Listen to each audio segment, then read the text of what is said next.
Vamos a seguir con la segunda parte. Quiero empezar por el primer punto que vamos a tratar hoy y es el de cuál es el propósito principal de la obra de Jesucristo.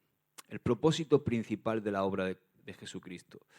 El propósito principal de la obra de Jesucristo no es simplemente salvarnos.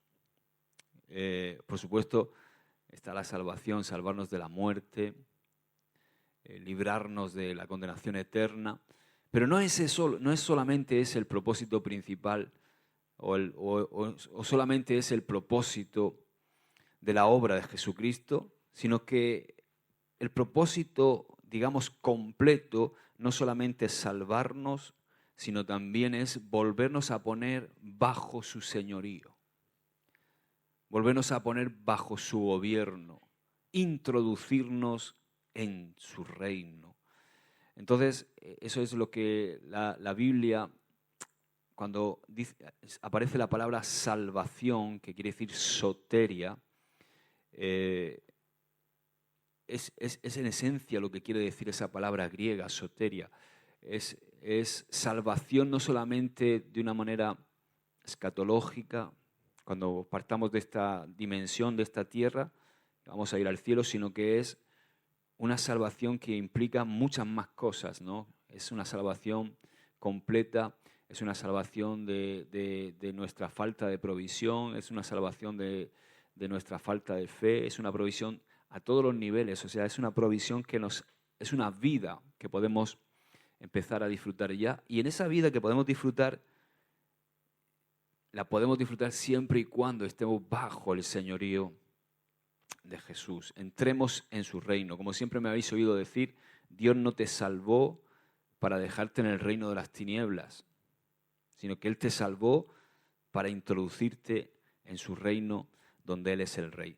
Fijaos, en referencia al propósito principal de la obra de Jesús, lo que dice Romanos 14:9, dice, porque para esto Cristo murió y resucitó. Fíjate, ¿para qué? Para ser Señor tanto de los muertos como de los vivos. O sea, el propósito principal de la obra de Cristo, o sea, por lo que Él vivió, murió y resucitó, fue para ser Señor, para ser el Señor de cada uno de nosotros, tanto vivos como muertos. Y Jesús nos dio ejemplo, Él fue el modelo, Él es nuestro modelo, Él es nuestro ejemplo. El Señor Jesús es nuestro modelo y ejemplo supremo en todos los sentidos. Él es el ejemplo supremo de humildad, Él es el ejemplo supremo de amor, es el ejemplo supremo de servicio. Entonces debemos, en ese reconocimiento de su señorío en nuestra vida, nosotros debemos de recibir su espíritu y su sentir.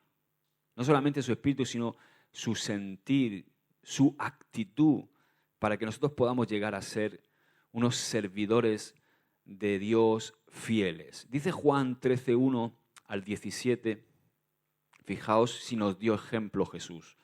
Antes de la fiesta de la Pascua, sabiendo Jesús que su hora había llegado para pasar de este mundo al Padre, habiendo amado a los suyos que estaban en el mundo, los amó hasta el fin. Y durante la cena, como ya el diablo había puesto en el corazón de Judas Iscariote, hijo de Simón, el que lo entregara, Jesús, sabiendo que el Padre había puesto todas las cosas en sus manos y que de Dios había salido y a Dios volvía, se levantó de la cena y se quitó su manto y tomando una toalla se la ciñó. Luego echó agua en una vasija y comenzó a lavar los pies de los discípulos y a secárselos con la toalla que tenía ceñida. Entonces llegó Simón Pedro. Este le dijo, Señor, ¿tú lavarme a mí los pies? Jesús respondió y le dijo, ahora tú no comprendes lo que yo hago, pero lo entenderás después. Pedro le contestó, jamás me lavarás los pies. Jesús le respondió, si no te lavo, no tienes parte conmigo. Simón Pedro le dijo, Señor, entonces no solo los pies, sino también las manos y la cabeza. Así era Pedro, ¿verdad? Colérico. hemos estado aprendiendo esta semana sobre los temperamentos, ¿no? Pedro era muy impulsivo. Entonces Jesús le dijo, no estás entendiendo. El que se ha bañado no necesita lavarse excepto los pies, pues está todo limpio. Y vosotros estáis limpios, pero no todos, porque sabía quién le iba a entregar. Por eso dijo, no todos estáis limpios. Entonces, cuando acabó de lavarle los pies, tomó su manto, y sentándose a la mesa, otra vez les dijo, ¿sabéis lo que os he hecho? Vosotros me llamáis maestro y señor, y tenéis razón, porque lo soy. Pues si yo, el Señor y el Maestro, os lavé los pies, vosotros también debéis lavaros los pies unos a otros. Porque os he dado ejemplo, para que como yo os he hecho, vosotros también hagáis. En verdad os digo, un siervo no es mayor que su Señor, ni un enviado es mayor que el que lo envió. Si sabéis esto, seréis felices si lo practicáis. Wow. Y fijaos también, Él fue nuestro ejemplo de servicio. Él fue el siervo de los siervos. Muchas veces hemos dicho que Jesús es Rey de Reyes, Señor de Señores, pero no solamente es Rey de Reyes y Señor de Señores, Él es siervo de los siervos.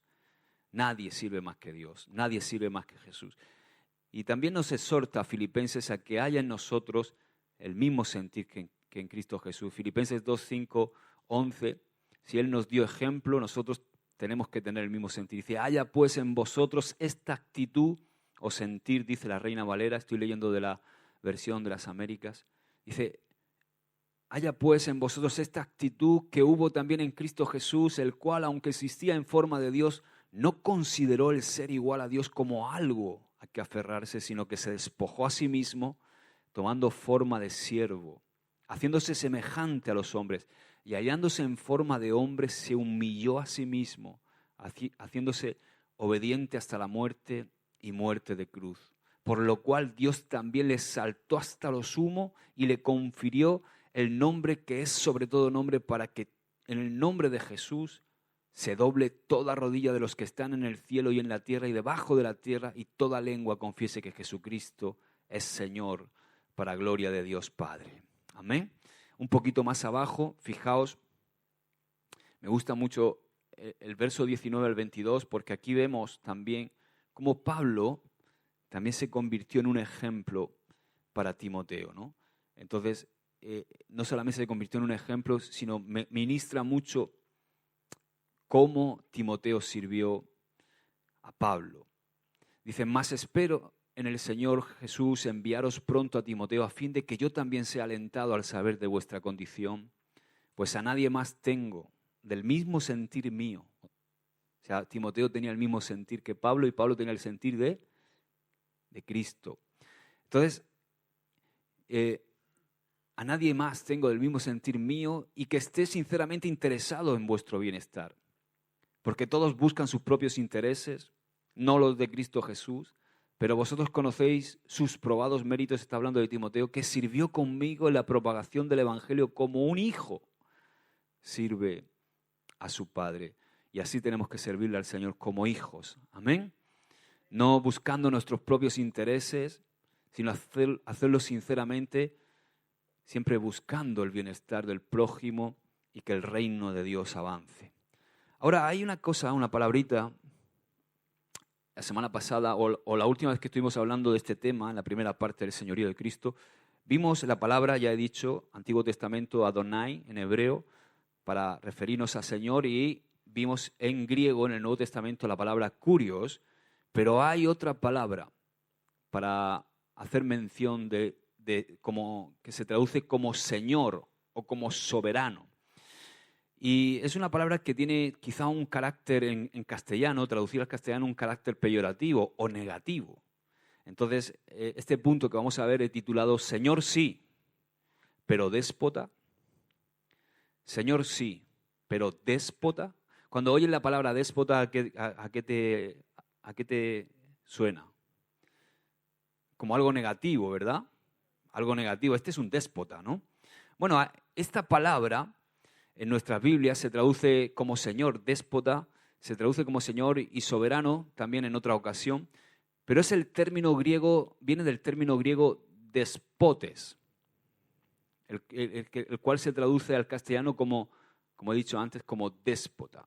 ¿Cuál es el significado de la palabra déspotes?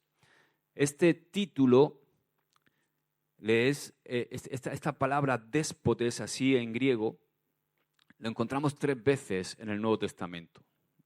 2 veces para referirse a Dios el Padre y una para referirse a Jesucristo. Las 2 veces para Dios el Padre está en Lucas 2:29 y en Hechos 4:24. Y para referirse al Hijo está en Judas capítulo 1. Bueno, Judas solo tiene un capítulo, versículo 4. Mira lo que dice Lucas 2:29.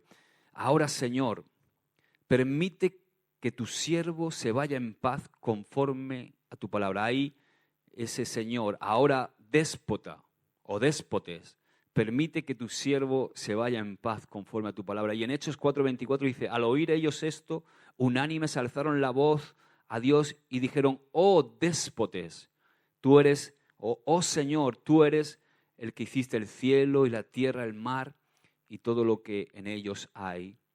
Se puede traducir como amo, pero no es la palabra kurios que aprendimos la otra vez que estuvimos hablando de este tema. Significa uno que tiene el control, uno que tiene la autoridad, pero no solamente tiene el control y la autoridad, sino que tiene el control y la autoridad legalmente.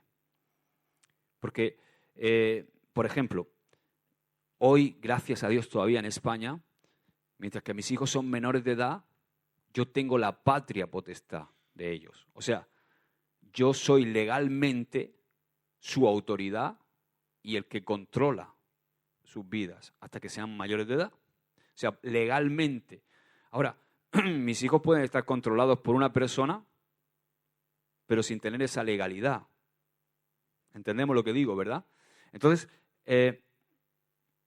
aquí cuando se decía la palabra déspota, era alguien que tenía el control y la autoridad legalmente sobre otros.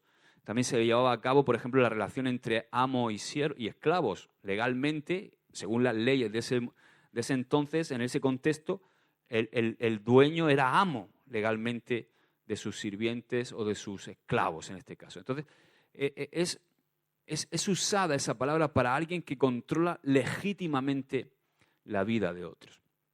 Como es el equivalente de déspotes, en latín viene a ser dominus. Dominus.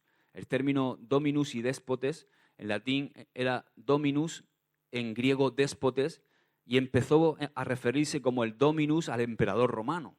Entonces se utilizaba mucho el término dominus, era utilizado de forma legal y también en las monedas. Las monedas antiguas, cuando tú ves las monedas de aquel tiempo, ponía dominus, el mismo significado que déspotes, demunus, alguien que tiene el control y la autoridad legalmente. Entonces, con el tiempo, hubieron cambios históricos de este término, déspotes. La palabra déspota, con el paso del tiempo, fue adoptando un significado negativo. Por la evolución histórica que se produjo en el uso, llegó a usarse para describir un tipo de reinado, no sé si habéis estudiado en historia, el despotismo o el despotismo ilustrado. Por ejemplo, aquí tenemos una avenida que se llama Rey Carlos III. Pues uno de los representantes del despotismo ilustrado fue, precisamente, ahí lo tenéis, miráis qué guapo era, Rey Carlos III, el Rey Carlos III. Pues el Rey Carlos III fue uno de los reyes llamados déspotas. ¿Qué ha pasado? Música, tenemos música. Entonces, el despotismo era un gobierno de una autoridad singular que consistía en una sola persona o en un grupo de personas que estaban estrechamente relacionadas y que gobernaban con poder absoluto. Entonces, a esos gobernantes se les denominó déspotas. Entonces, la palabra insinúa un reinado que era un reinado tiránico. Supone una forma de gobierno que impone control absoluto a todo ciudadano. Y hoy en día, en el diccionario, podemos encontrar una definición que poco tiene que ver con el origen del vocablo en su origen, sino que es un soberano que gobierna sin respetar las leyes, sin respetar a las personas, que abusa de su poder, que abusa de su autoridad y que tiene por sinónimos cacique, tirano, dictador, opresor, autócrata. ¿Entiendes, verdad? ¿Por qué se tomó ese ese significado negativo con el tiempo. Pero en su origen, la palabra déspota no tenía un significado negativo. Por eso la traducción literal al castellano a veces nos resulta peyorativa, ¿no? Pensar en Dios como un déspota. No dices tú, ¿cómo? ¿El Dios es un déspota? Todos sabemos que Dios no es un déspota, aunque Él legítimamente es nuestra autoridad. Amén. Entonces, en lo que a Dios se refiere, está claro que no tiene nada que ver con el lado negativo que ha ido adquiriendo con el tiempo esa palabra. Dios es un rey justo, entregado, generoso, compasivo y cortés, porque Él no quiere que le sirvamos en su reino, o sea, a la fuerza. A mí lo que más me asombra de Dios es que siendo todopoderoso, siendo el creador del cielo y de la tierra, habiéndonos dado la vida, habiéndonos dado todo, Él nos ama tanto, siendo el rey, porque independientemente que nosotros lo reconozcamos como rey o no, o que el mundo le reconozca como rey, Él sigue siendo el rey de reyes y señor de señores, pero Él no obliga a nadie. Él quiere hacernos libres, y una vez que nos hace libres, nos da el libre albedrío incluso para decidir o no. ¿Tú estás aquí hoy obligado? No. ¿Por qué estás? Porque te ha conquistado su amor, porque le amas. Amén. Yo quiero una iglesia llena de enamorados de Cristo, no de miedosos que tienen miedo a ir al infierno. ¿Verdad? Ahora, en el contexto en que aparece la palabra déspotes, hay 3 ocasiones en que el Nuevo Testamento ha preferido usar este término en lugar de curios, para indicar que Dios es nuestro Señor, habiendo podido utilizar la otra palabra, ¿verdad?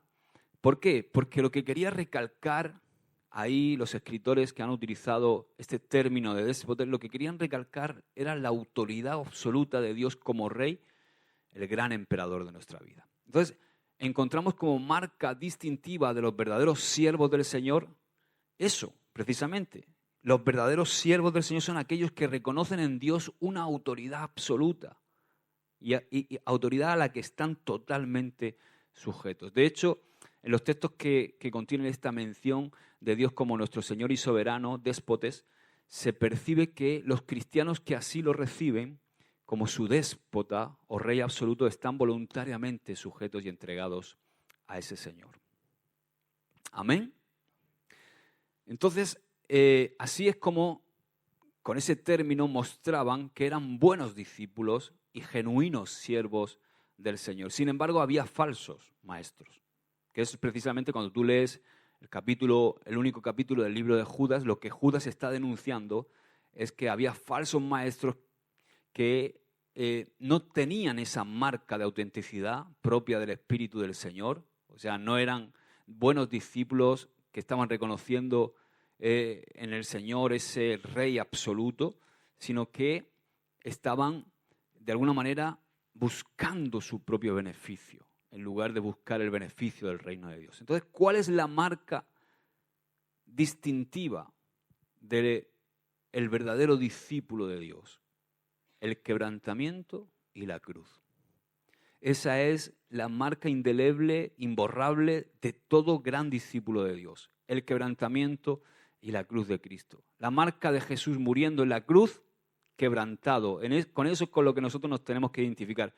Nos tenemos que identificar con Jesús en la cruz, con su quebrantamiento, con su renuncia, como hemos leído ahí en Filipenses, y por supuesto con su ejemplo ciñéndose la toalla para lavar los pies de sus discípulos. Esto representa a un siervo sujetándose totalmente a la voluntad del Señor. Amén. Despojándose totalmente de su propia voluntad. Así que Jesús nos ha dejado ejemplo. Y por eso cuando Judas nos habla de esos falsos maestros, precisamente cuando tú estás leyendo ahí ese capítulo de Judas, te das cuenta que habla de hombres que no están quebrantados, hombres que no han muerto a su propia voluntad, sino habla de hombres donde están buscando su propia voluntad, están buscando satisfacer sus deseos y utilizando el Evangelio para su propio beneficio. Entonces el verdadero cristiano se vacía de su propia voluntad, no como estos falsos maestros que carecían de entrega y de sujeción a Dios. Ahora, el cuarto punto que quiero que veamos es que Dios quiere que cuando usemos la expresión Señor, sea algo más que una repetición religiosa. Yo recuerdo de pequeño, ¿no? Cuando empecé a dar catequesis, antes de que mis papás se convirtieran en la Iglesia Católica, mis padres se convirtieron justo cuando yo iba a hacer la comunión. Al final no hice la comunión. Entonces, recuerdo cómo el cura nos decía la palabra Señor, y para mí la palabra Señor era una palabra que estaba carente de significado. Me decían el Señor, pues sí, el Señor Jesús, ¿no? Yo no entendía el significado y la profundidad de lo que verdaderamente significa llamar al Señor Señor. Entonces Dios quiere que cuando tú y yo usemos la expresión Señor sea algo más que algo que repetimos, sino que sea algo que decimos verdaderamente, que sale de lo más profundo de nuestro corazón y que tiene un peso en nuestra vida. Si le decimos Señor, Señor, le debemos, esto es lo que quiero que veamos. ¿Qué le debemos al Señor si verdaderamente le decimos Señor, Señor? Bueno, lo primero que le debemos es honra como Padre y temor como Señor. Dice Malaquías 1:6, el Hijo honra a su Padre y el siervo a su Señor. Y dice Dios al pueblo de Israel, pues si yo soy Padre, ¿dónde está mi honor? Y si soy Señor, ¿dónde está mi temor? Dice el Señor de los ejércitos a vosotros sacerdotes que menospreciáis mi nombre. Pero vosotros decís, ¿en qué hemos menospreciado tu nombre? Decían, ¿no? Y ahí es cuando el Señor les instruye sobre los diezmos, las ofrendas, ¿os acordáis, no? Entonces, nosotros, si llamamos al Señor, Señor, le debemos honra como un Padre y temor como un Señor. Amén. Otra cosa que le debemos al Señor, si le llamamos Señor, Señor, y entendemos bien lo que estamos diciendo cuando decimos Señor, es obediencia a su palabra y sujeción a su voluntad. Dice Lucas 6:46, en adelante, dice, ¿y por qué me llamáis Señor, Señor, y no hacéis lo que yo digo? Todo el que viene a mí y oye mis palabras y las pone en práctica, os mostraré a quién es semejante. O sea, el que obedece mi palabra, el que se sujeta a mi voluntad es semejante a un hombre que al edificar una casa cavó hondo y echó cimientos sobre la roca. Y cuando vino una inundación, el torrente dio con fuerza contra aquella casa, pero no pudo moverla, porque había sido bien construida. O sea, si nosotros somos hombres y mujeres que obedecemos la palabra de Dios y que nos sujetamos a la voluntad de Dios, da igual los torrentes, da igual las inundaciones, da igual las tormentas que vengan a nuestra vida va a estar edificada sobre la roca y nada ni nadie la va a poder derribar porque va a ser una vida bien construida. Amén. Ahora, si somos cristianoides, o como decía mi mujer, ¿cómo era ese término? Ay, me hacía mucha gracia. Este no es cristiano, este es cristino. Es cristino, ¿no? Este no es cristiano, este es cristino. Si somos cristinos en vez de cristianos, o sea, ¿qué quiere decir con ese término? Alguien que tiene al Señor como algo más en su vida, pero no se sujeta a su palabra, ni siquiera se sujeta a su voluntad, sino que lo que realmente le apetece es hacer su santa voluntad, su propia voluntad. Fijaos lo que dice Jesús que le pasa a estos. Pero el que ha oído y no ha hecho nada es semejante a un hombre que edificó una casa sobre tierra sin echar cimiento y el torrente dio con fuerza contra ella y al instante se desplomó. Y grande fue la ruina de aquella casa. Amén. Entonces nosotros tenemos que ser aquellos que obedecen la palabra de Dios y que se sujetan a la voluntad de Dios. Gloria a Dios. Otra cosa, si le decimos Señor, Señor, tenemos que tener santidad de vida y una comunión estrecha con Jesús. Una comunión estrecha con Él. Quizá que sea lo más importante de nuestra vida. Tener comunión con Dios. Santidad de vida y comunión con Dios. Dice Mateo 7, del 15 en adelante. Cuidaos de los falsos profetas que vienen a vosotros con vestidos de ovejas, pero por dentro son lobos rapaces. Por sus frutos los conoceréis. ¿Acaso se recogen uvas de los espinos o higos de los abrojos? Así, todo árbol bueno da buenos frutos, pero el árbol malo da malos frutos. Un árbol bueno no puede producir frutos malos, ni un árbol malo puede producir frutos buenos. Todo árbol que no da buen fruto es cortado y echado al fuego. Así que por sus frutos los conoceréis. No todo el que me dice, fijaos, Señor, Señor, entrará al reino de los cielos, sino el que hace la voluntad de mi Padre. ¿El que hace qué? La voluntad de mi Padre. O sea, el que hace la voluntad de Dios vive en santidad, ¿o no? Claro, ¿verdad? El que hace la voluntad de mi Padre que está en los cielos. Muchos me dirán en aquel día, Señor, Señor, ¿no profetizamos en tu nombre y en tu nombre echamos fuera demonios y en tu nombre hicimos muchos milagros? Y entonces les declararé, jamás os conocí. Jamás os conocí. Apartaos de mí. Dice la Reina Valera, apartaos de mí, hacedores de maldad, ¿no? Esta versión que estoy utilizando, la versión de las Américas, dice, los que practicáis la iniquidad. Apartaos de mí los que practicáis la iniquidad. Ahora, esa palabra, Jesús dice, jamás os conocí. Conocí. Esa palabra en griego es ginosko. Ginosko. Significa llegar a conocer íntimamente a alguien. Reconocer a alguien y percibir lo más profundo de esa persona. O sea, cuando Jesús está diciendo jamás os ginosco, no quiere decir que no lo conocieron, porque había mucha gente que conocía a Jesús. Igual que hay mucha gente que conoce a Javi, ¿verdad? Pero no lo conoce, nadie lo conoce como lo conoce Andrea. Porque Andrea lo conoce íntimamente. Entonces, esto me lo habéis oído decir ya, muchas veces dentro del cristianismo hay una cultura que está como idolatrando, entre comillas, que es bueno que idolatramos, pero a ver si me comprende lo que quiero decirte, como Jesús, Jesús, Jesús, pero no conocen a Jesús. Es como esa estrella de rock que tú la conoces porque sabes quién es, sale en todos los medios, la conoces, pero no ginosco, porque no vives con ella. Como hemos puesto muchas veces el ejemplo con los jóvenes, todo el mundo ve una foto de Messi y sabe quién es. Pero ¿quién ginosco a Messi? Sus hijos, los que viven con él día a día, los que comparten su vida con él, los que viven íntimamente con él, su mujer. Entonces, lo que Jesús está diciendo aquí, no os conozco de esa manera. No os conozco de la manera en que os conocería si vivierais conmigo día a día, si compartierais vuestra vida conmigo, si me conocierais íntimamente, en donde yo pudiera revelar mi corazón, cómo yo soy y todo lo que yo soy y todo lo que yo quiero hacer contigo y a través de ti. ¿Entendéis lo que digo, verdad? Entonces Jesús dice, no os conozco, no que no os conozca, sino que no os conozco de esa manera, ni vosotros me conocéis a mí de esa manera. Entonces, apartaos de mí. O sea, es una invitación a que le conozcamos íntimamente, a que vivamos en santidad y en comunión con Jesús. Fijaos esta frase, todo el que ginosco, ya sabéis todo lo que es lo que quiere decir el término ginosco en griego, ¿no?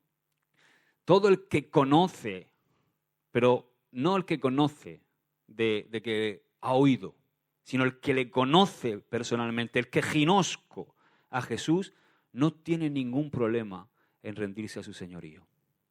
Mira, todas las dificultades que hay para que dentro de la iglesia los cristianos nos rindamos realmente al señorío de Jesús, seamos personas que dejemos nuestra rebeldía, todas esas cosas que tenemos, toda esa mala onda, esa mala vibra que llevamos muchas veces, nos rindamos realmente a su señorío, a que Él verdaderamente la vida del Espíritu reine en nuestra vida. Todo ese problema es que no conocemos a Jesús de esta manera, ginosco.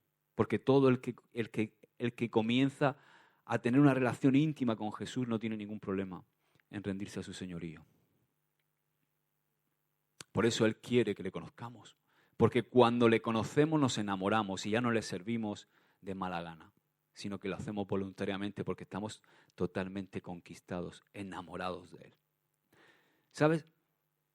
Lo que más me gusta, hay una canción que dice, no me acuerdo cómo es, pero voy a parafrasear, su luz nunca condena, sino que muestra su gloria. Y esto tiene mucho que ver con lo que estoy diciendo. O sea, Jesús nunca te va a condenar. O sea, la luz que Jesús emana no es una luz para mostrar nuestras debilidades, nuestros defectos, nuestros fallos, nuestros pecados, sino que su luz lo que hace es mostrar su gloria. Entonces, cuando nosotros vemos su gloria, cuando verdaderamente se te está predicando el Evangelio como es, con la esencia del amor, no condenándote, sino como realmente Jesús es. No es una luz por ejemplo, una luz que te violenta, ¿no? Que tú estás desnudo y de repente te violenta y dices tú, está mostrando mi desnudez, ¿verdad? Sino que es una luz que en lugar de mostrar tu desnudez, muestra la gloria, el amor, la misericordia de Jesús. Entonces tú ves esa luz y te enamoras de ella. Ya quieres vivir para esa luz. ¿Comprendéis? ¿Cuántas veces se ha ministrado el Evangelio de la otra manera? ¿Verdad? Con legalismo, con pegando bibliazos, como yo digo, o dándole a la gente, golpeando a la gente donde más le hiere. Gente que está hecha polvo y está herida. Y llegas con el Evangelio, mucha gente rechaza el Evangelio porque se siente intimidada, se siente como si le hubieran puesto un foco imagínate que tú estás en un lugar y de repente te ponen un foco a ti ahí, y todo el mundo te mira, ¿no? Jesús no es así. La luz de Jesús muestra la gloria de Jesús, muestra la belleza de Jesús. Entonces, cuando tú ves esa luz, te enamoras. Todo el que ginosco a Jesús no tiene ningún problema en rendirse a su señorío. ¿Amén? Ahora, otra cosa, Jesucristo es el Señor. La vida de los siervos de Dios está dominada de principio a fin por esta verdad evangélica fundamental. Jesús es el Señor. Esa es una verdad, fundamental. Cualquiera que te venga, fijaos, una forma fácil de tantas confesiones que hay por ahí que tienen algún tipo de duda en cuanto, esto es uno de los pilares de la doctrina. Jesús es el Señor. Cualquiera que te venga diciendo, bueno, Jesús es un profeta más, Jesús, bueno, cuidado, aunque te esté hablando de la Biblia. ¿Entiendes, verdad? Entonces, la vida de los siervos de Dios, nuestra vida, está dominada por este principio de que Jesús es el Señor. Y eso, que Jesús es el Señor, no solamente implica un reconocimiento de la deidad de Cristo, sino que también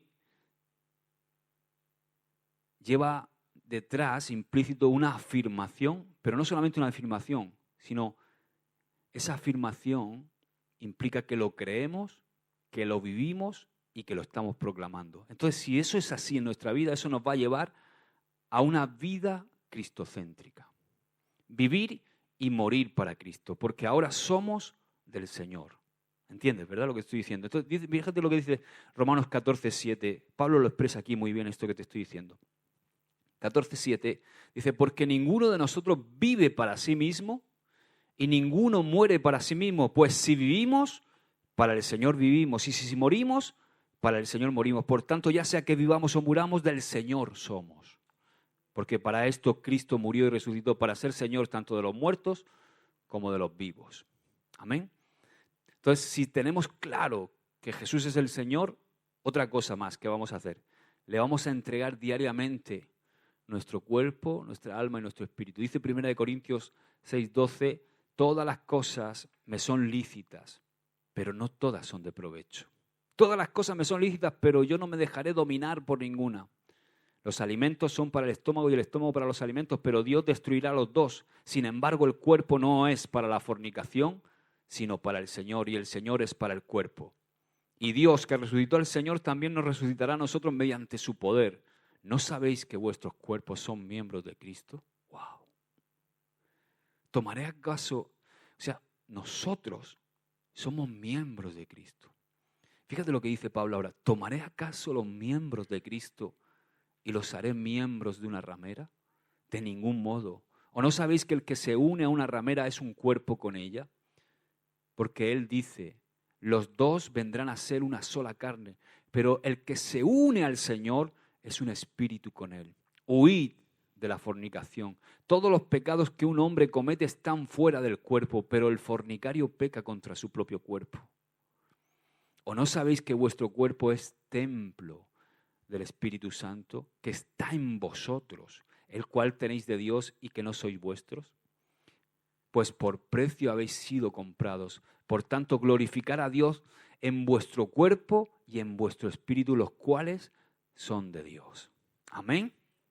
Todo, si Cristo Jesús es nuestro Señor, tenemos que entregarle nuestro cuerpo, nuestra alma y nuestro espíritu porque hemos sido comprados por precio. Amén. Otra cosa que tenemos que hacer es buscar agradar en todo lo que hacemos a Dios. O sea, nuestro enfoque ya no está en agradar a los hombres, sino está en agradar al Señor. Para todo lo que hagamos, agradarle al Señor y que Él reciba gloria. Esto es súper liberador porque, ¿sabes qué? Mira, os voy a decir algo. Si vosotros estáis sirviéndole al hombre, vais a poder servir por un montón de tiempo. El que más fuerza de voluntad tenga, por muchos años. Pero si no tienes entendimiento de que le estás sirviendo a Dios, tarde o temprano te vas a hastiar. Porque si le sirves al hombre, el hombre te va a fallar. Imagínate que yo estuviera sirviéndole aquí a Juan Carlos, que es mi pastor y mi hermano y mi amigo. Si yo estuviera sirviéndole a Juan Carlos hace muchos años, que ya no le serviría. ¿Entendéis lo que digo? Siendo un hombre como es, tan bueno y mi amigo. Pero no estoy aquí sirviendo a un hombre, sino que le sirvo al Señor. Le sirvo a Él. Y fijaos, ahora vamos a leer un texto poderoso, pero ese tiene que ser nuestro entendimiento a la hora de todo lo que hagamos. Lo que hagamos, los intercesores, cuando estáis intercediendo los jueves, Miguel, tú con el banco de alimentos, los que subís al altar, los que estáis en el orden, los que estáis en redes, los que estáis en sonido, le servís al Señor. Hacedlo siempre para el Señor. Amén. Dice Gálatas 1:10, porque busco ahora el favor de los hombres o el de Dios, dice Pablo.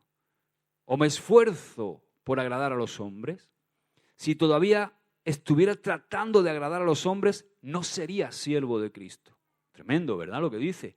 Ahora mira lo que dice Colosenses 3:22. Siervos, obedeced en todo a vuestros amos en la tierra, no para ser vistos.